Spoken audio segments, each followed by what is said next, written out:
Olá, olá, olá, tudo bem? Hoje a gente vai falar sobre tópicos ou dentro de tópicos em cirurgia vascular, a classificação mais utilizada para insuficiência venosa crônica e doença venosa crônica, que é a classificação CEAP.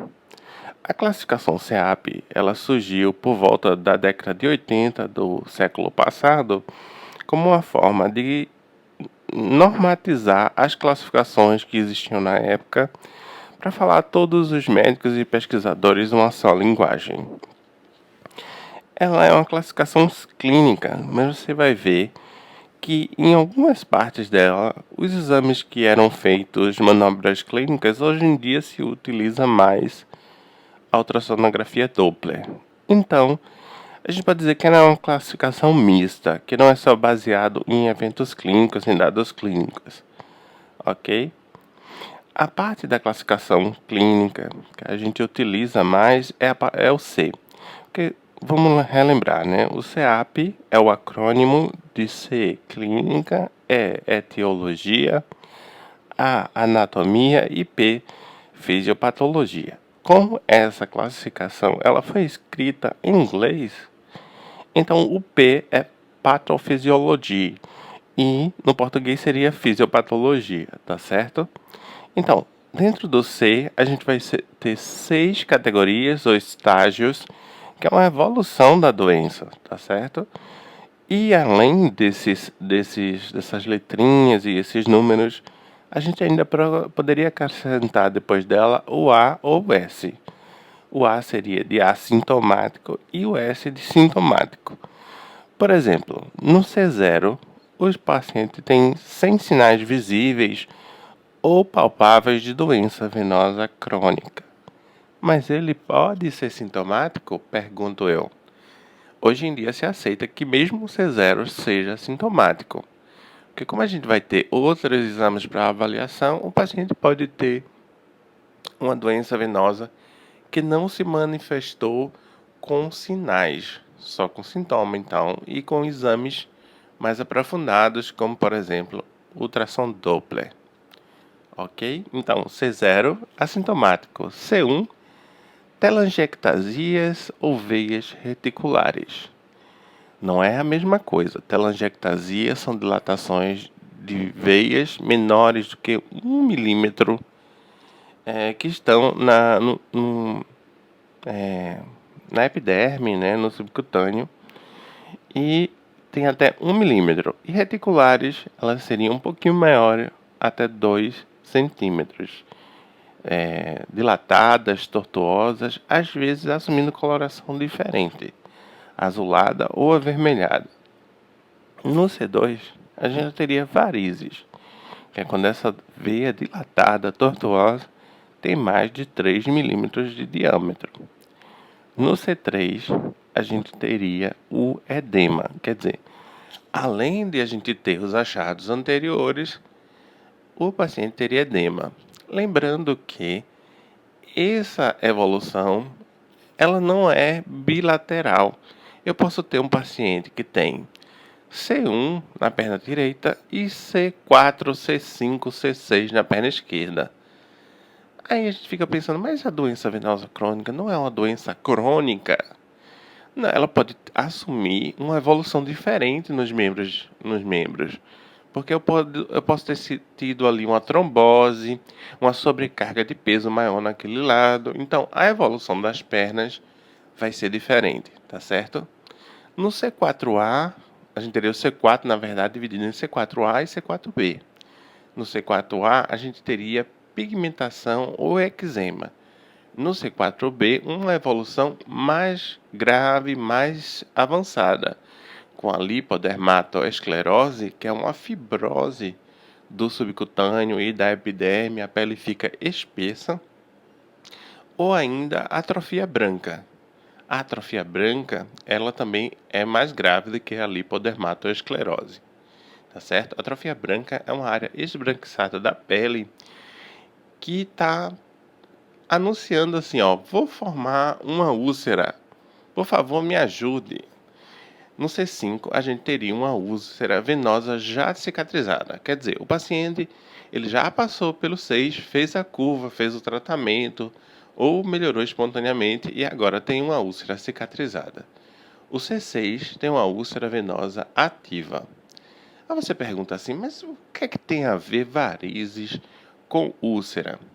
Na verdade, gente, quando a gente tem uma insuficiência venosa, uma doença venosa crônica, a gente vai ter um ambiente de hipertensão venosa. Ou seja, o sangue não conseguiu ser mandado para o átrio direito, então ele retorna a um refluxo naquelas regiões por trombose, ou por oclusão, ou por a válvula ter perdido válvulas, e ali a gente tem altas pressões venosas que dificultam a cicatrização, que aumentam a quantidade de líquido no intestício, então tem mais edema. Há uma alteração da dinâmica do sangue ali na pele, facilitando a ulceração e a manutenção da úlcera. Tá certo? Na parte do E, a gente teria o EC de congênito, com a síndrome de Klippel-Trenaunay. Para ser congênito, geralmente, isso de modo geral, dentro de cirurgia vascular, as doenças são diagnosticadas até 1 ano.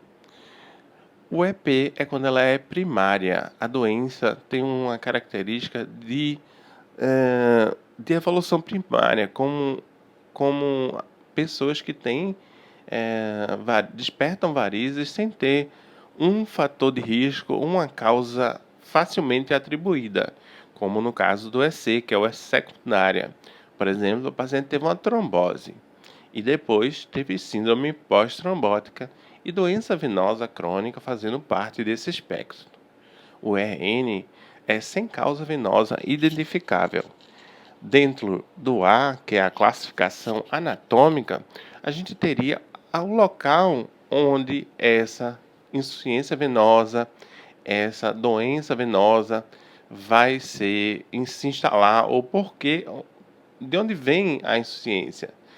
Porque pode ser uma insuficiência de válvulas profundas, de válvulas de veias perfurantes ou de veias superficiais. Então, assim teremos AS, veias superficiais, AP, veias perfurantes, AD, veias profundas.